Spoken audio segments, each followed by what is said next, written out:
Olá, meus amigos, boa noite a todos. Sejam bem-vindos a este canal Espiritismo na Prática. E esse é um programa de reflexões, cujo título é Palavras de Vida Eterna, em que nós fazemos reflexões de alguns minutos em torno do Evangelho de Jesus e da doutrina espírita. E nós agradecemos a presença, o carinho, o incentivo de todos os amigos que estão conosco às terças-feiras, às 19 horas, horário em que este programa vai ao ar. E nós vamos fazer a prece inicial para darmos início às nossas reflexões. Querido Mestre Jesus, nós queremos agradecer a oportunidade de estarmos novamente sintonizados contigo para reflexões singelas em torno do teu Evangelho e da tua doutrina. Abençoa, Jesus, inspira-nos, Senhor, para que possamos compreender com fidelidade os teus ensinamentos e, assim, com a tua ajuda, colocá-los em prática no nosso dia a dia. Abençoa a todos nós, a todos os irmãos em humanidade, que a tua paz nos envolva os lares e os corações. E assim, Senhor, tendo a certeza da tua presença junto a nós, nós iniciamos as nossas reflexões desta noite. Que assim seja. Então, meus amigos, a gente tem observado que de tempos em tempos acontecem calamidades, acontecem tragédias, né? Sejam maremotos, sejam terremotos, desastres, né? Aviões que caem, navios que sofrem naufrágio, né? E muitas pessoas desencarnam nessas condições. Então, a gente se pergunta: será que o mundo está à deriva? Será que Deus está conduzindo o mundo? E por que Deus permite estas tragédias tão tristes? Então, nós vamos falar hoje sobre as desencarnações coletivas. E eu vou usar como texto base um texto de Emmanuel, que está neste livro, Chico Xavier Pede Licença. E a mensagem, desencarnações coletivas. Então, nós vamos refletir um pouco sobre este tema. Esse livro é constituído de perguntas que foram feitas a Emmanuel por pessoas que estavam na reunião pública em Uberaba, Minas Gerais, na década de 70. E essa lição é a lição número 19. E foi feito para Emmanuel a seguinte pergunta: sendo Deus a bondade infinita, por que permite a morte aflitiva de tantas pessoas enclausuradas e indefesas, como nos casos dos grandes incêndios? Essa pergunta foi feita na noite de 28 de fevereiro de 1972, quando havia acontecido aquele incêndio tenebroso no edifício Joelma, e que muitos irmãos nossos desencarnaram de uma forma muito trágica. Todos ficamos chocados, né? Tristes com esse acontecimento. Então, fizeram essa pergunta para Emmanuel: por que Deus permite? Deus não é a perfeição absoluta, ele não possui, ele não é a bondade infinita. Então, por que acontece? E Emmanuel responde: realmente reconhecemos em Deus o perfeito amor aliado à justiça perfeita. E o homem, filho de Deus, crescendo em amor, traz consigo a justiça imanente, ou seja, que existe sempre em nós, que existe em um objeto determinado, qualquer, e é inseparável desse objeto. Então, a justiça imanente está em nós, porque nós somos filhos de Deus, trazemos o DNA de Deus em nós. Convertendo-se em razão disso, em qualquer situação, no mais severo julgador de si próprio. Quando retornamos da Terra para o mundo espiritual, conscientizados nas responsabilidades próprias, operamos o levantamento dos nossos débitos passados e rogamos os meios precisos a fim de resgatá-los devidamente. É assim que muitas vezes renascemos no planeta em grupos compromissados para a redenção múltipla. Então, vamos raciocinar um pouco aqui. Deus, sim, é o perfeito amor. Deus esse perfeito amor é aliado à perfeita justiça. E nós trazemos, não é, em nós essa justiça, esse desejo de justiça. E então, em qualquer situação da nossa vida, nós nos convertemos no mais severo julgador de nós mesmos. Ou seja, quando nós cometemos uma falta, um erro, aqueles que já estão despertos se dão conta disso e querem resgatar esse erro.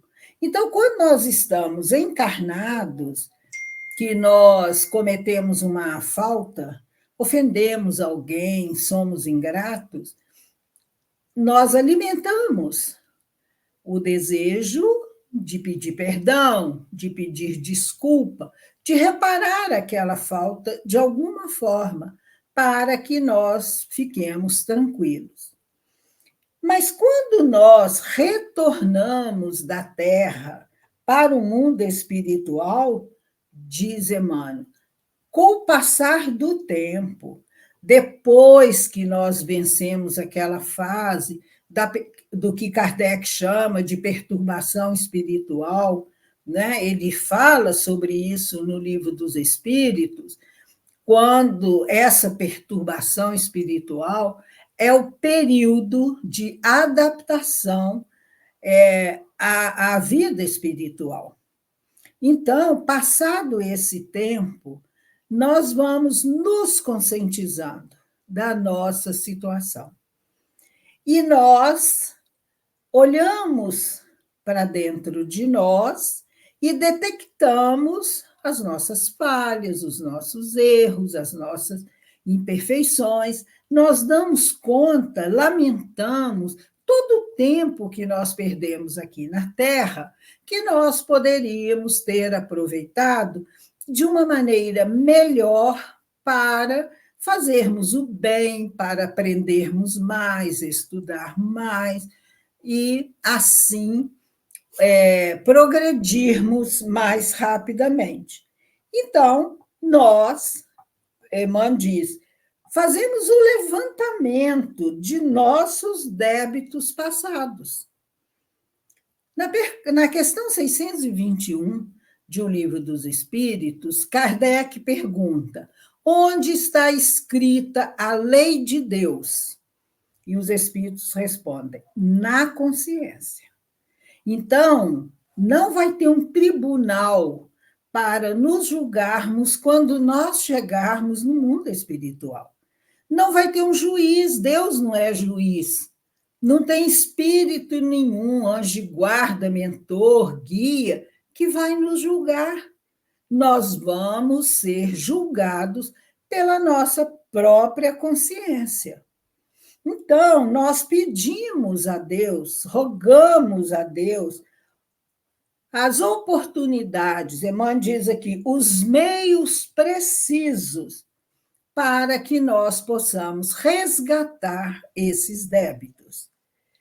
E aí nós reencarnamos, renascemos no planeta em grupos compromissados para a redenção múltipla.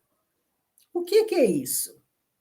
Antes de nós citarmos os exemplos que Emmanuel nos dá, vamos ver, consultar o Livro dos Espíritos, na questão 258 e seguintes, quando Kardec conversa com os espíritos sobre a escolha das provas. Na questão 258, Kardec pergunta: quando na erraticidade é um período de tempo entre uma reencarnação e outra, em que nós ficamos no mundo espiritual nos preparando para uma próxima reencarnação. Esse período se chama erraticidade. Antes de começar nova existência corporal, tem o espírito consciência e previsão do que lhe sucederá no curso da vida terrena? Então, nós temos consciência, nós sabemos, temos uma previsão do que irá nos acontecer na nossa caminhada terrena? E os espíritos respondem: ele próprio escolhe o gênero de provas porque há de passar, e nisso consiste o seu livre-arbítrio. Aí Kardec insiste: não é Deus, então, quem lhe impõe as tribulações da vida como castigo? E os espíritos respondem: nada ocorre sem a permissão de Deus, porquanto foi Deus quem estabeleceu todas as leis que regem o universo. E de agora perguntar por que decretou ele esta lei e não aquela. Dando ao espírito a liberdade de escolher, Deus lhe deixa a inteira responsabilidade de seus atos e das consequências que estes tiverem. Então, aqui está bem claro, nós temos o livre-arbítrio. Então, nós temos liberdade para fazer escolhas. Então, quando nós chegamos no mundo espiritual, depois de uma jornada reencarnatória, nós nos damos conta, né? Fazemos como se fosse uma avaliação, um exame de consciência de como foi a nossa encarnação. Aí a gente se dá conta de que tem um punhado de coisa para ajustar com a lei de Deus. E aí, junto com o nosso anjo de guarda, com os mentores, nós fazemos um planejamento reencarnatório. todos nós, os espíritos em condições medianas de evolução, têm esse direito, têm essa permissão de Deus. Quem não tem, que perde o livre-arbítrio e o direito de escolher, são os espíritos que perseveram no mal, que se comprazem no mal, que não melhoram, não fazem esforço para evoluir. Então, esses não têm o direito de escolher as suas provas. Os espíritos escolhem por ele, o seu mentor, o seu anjo de guarda. São as chamadas reencarnações compulsórias. Mas os espíritos que têm condições de escolher, eles escolhem as provas. Então, no livro Respostas da Vida, de André Luiz, psicografia de Chico Xavier, tem uma mensagem cujo título é Ainda na Espiritualidade. Essa mensagem, André Luiz começa dizendo assim: ainda na espiritualidade, antes de reencarnar, você certamente terá pedido, 2 pontos. Aí ele faz uma lista de situações que nós pedimos. Um parente difícil, uma doença incurável, uma situação financeira dolorosa, uma dificuldade de arrumar um emprego e permanecer nele, né? E por aí vai. Muitas provas e expiações que nós pedimos ainda no mundo espiritual antes de reencarnar. Nós temos esse livre-arbítrio. Só que esse planejamento reencarnatório é em linhas gerais, não é com minúcias, porque nós temos o livre-arbítrio. Então, você escolhe determinada situação que você vai viver, e aqui tem o esquecimento do passado, e você escolhe como você vai fazer isso, se você quer fazer de uma forma ou de outra. Então, vejam como é claro. E aqui está dizendo que Deus permite. Aí a gente fica, então, mais para frente, na questão 266, Kardec pergunta assim: não parece natural que se escolham as provas menos dolorosas? Porque é o que a gente pensa. Será que aquele pessoal, os nossos irmãos do Rio Grande do Sul, escolheram passar por aquela prova? Esse avião que caiu há poucos dias, será que eles escolheram passar por essa prova? Com certeza eles escolheram. Por que que eles não escolhem as provas menos dolorosas, que Kardec pergunta, que os espíritos respondem? Pode parecer-vos a vós, a nós, encarnados. Ao espírito, não. Logo que este se desliga da matéria, cessa toda ilusão e outra passa a ser a sua maneira de pensar. Então, aqui na Terra, nós temos uma visão imediatista, uma visão ilusória do que seja a nossa caminhada como espíritos imortais. Porque a matéria nos limita. Mas quando nós chegamos no mundo espiritual, a nossa visão se amplia. E aí nós temos consciência do que conhecemos, né? Que nós precisamos progredir e resgatar os débitos. Quando a gente está no vale, Kardec dá um exemplo desse. Você só vê ali, a sua visão é limitada. Quando você sobe para o alto de uma montanha, a sua visão se amplia lá de cima. Você tem uma visão mais ampla, não é? E aí você se dá conta das suas necessidades evolutivas. E você quer reparar, você vê a quantidade de débitos que você tem, que você precisa reparar. Então, você pede essas provas, essas expiações que são necessárias. A gente tem o exemplo de Joana de Cusa. No livro Boa Nova, na mensagem que Humberto de Campos, né, o irmão X, conta o martírio de Joana de Cusa, que morreu queimada na fogueira junto com seu filho adolescente, ela não abjurou Jesus. E imagina a dor dessa mãe vendo seu filho implorando para que ela abjurasse, renegasse Jesus, porque ele era jovem, ele não queria morrer. E ela foi firme. Por quê?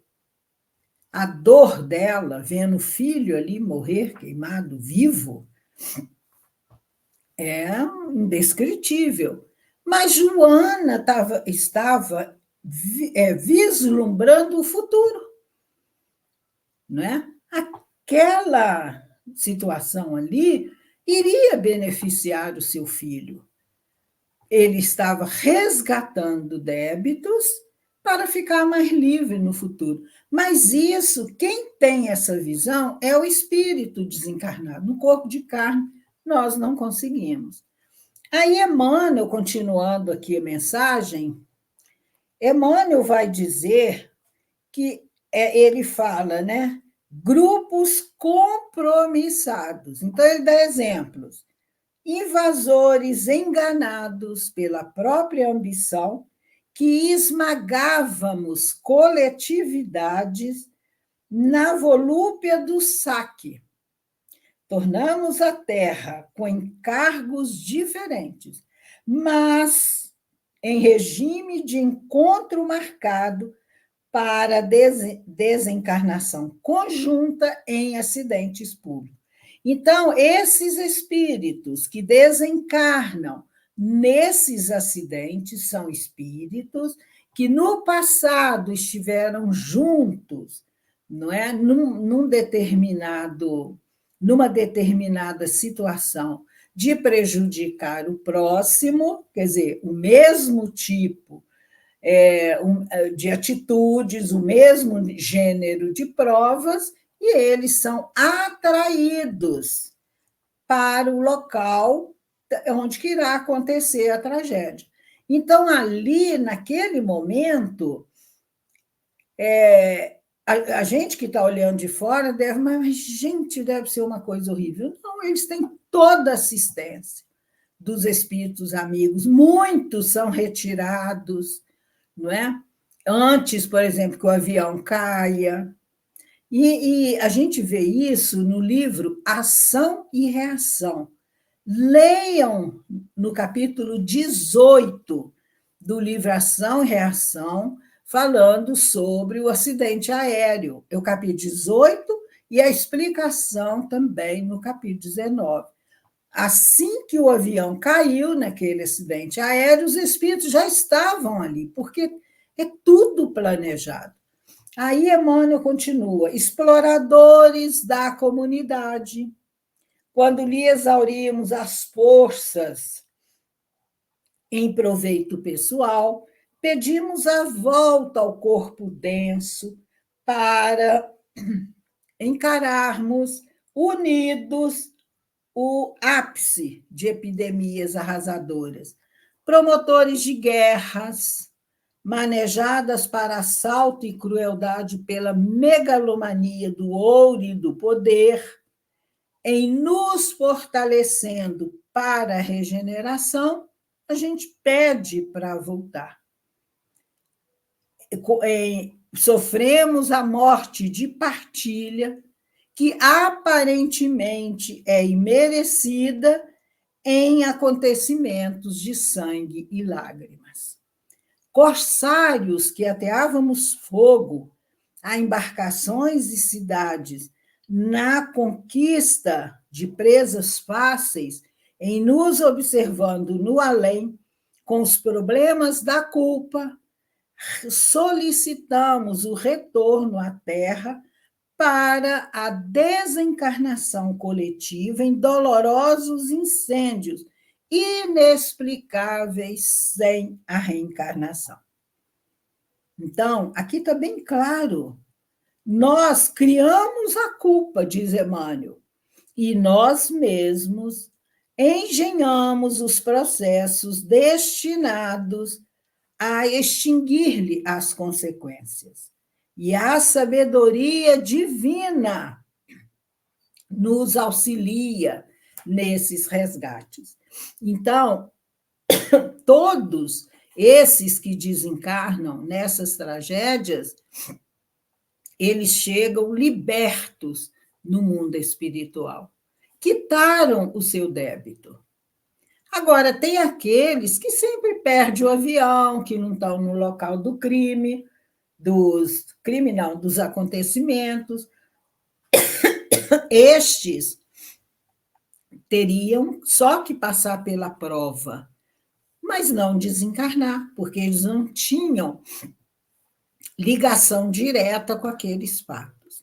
Então, gente, quando a gente se depara com esses acidentes, essas tragédias coletivas, a nossa postura deve ser de compaixão, fazer preces por esses espíritos, porque ali eles são resgatados, regenerados para o mundo espiritual.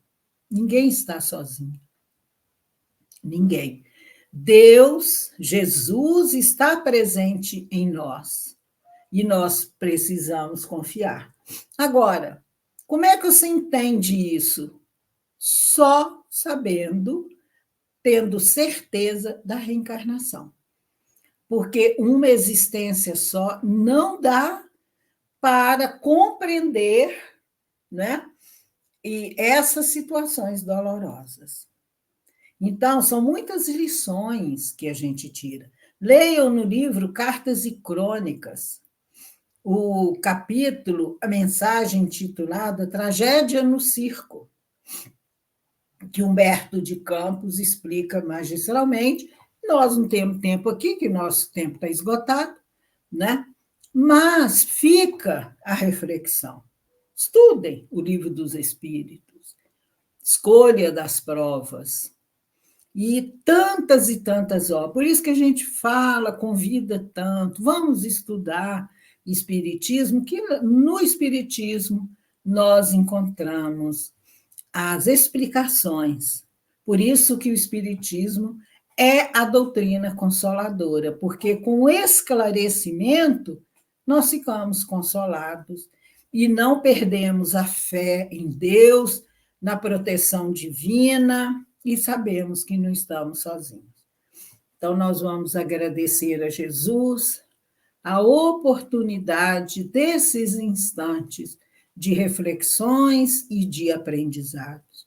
Que a tua misericórdia, Deus nosso Pai, se derrame sobre toda a humanidade, sobre os nossos irmãos que desencarnam nessas tragédias e coletivas, que eles possam ser socorridos, amparados por ti, pelos teus mensageiros, e que Jesus envolva a todos na sua paz. Os irmãos que retornaram para a pátria espiritual e os seus familiares que aqui permanecem, que eles tenham paz, confiança em Deus e serenidade diante dessas provas dolorosas. Obrigado, Senhor, e que a tua paz permaneça conosco. Que assim seja. Muito obrigado a todos, uma ótima semana e até o nosso próximo encontro.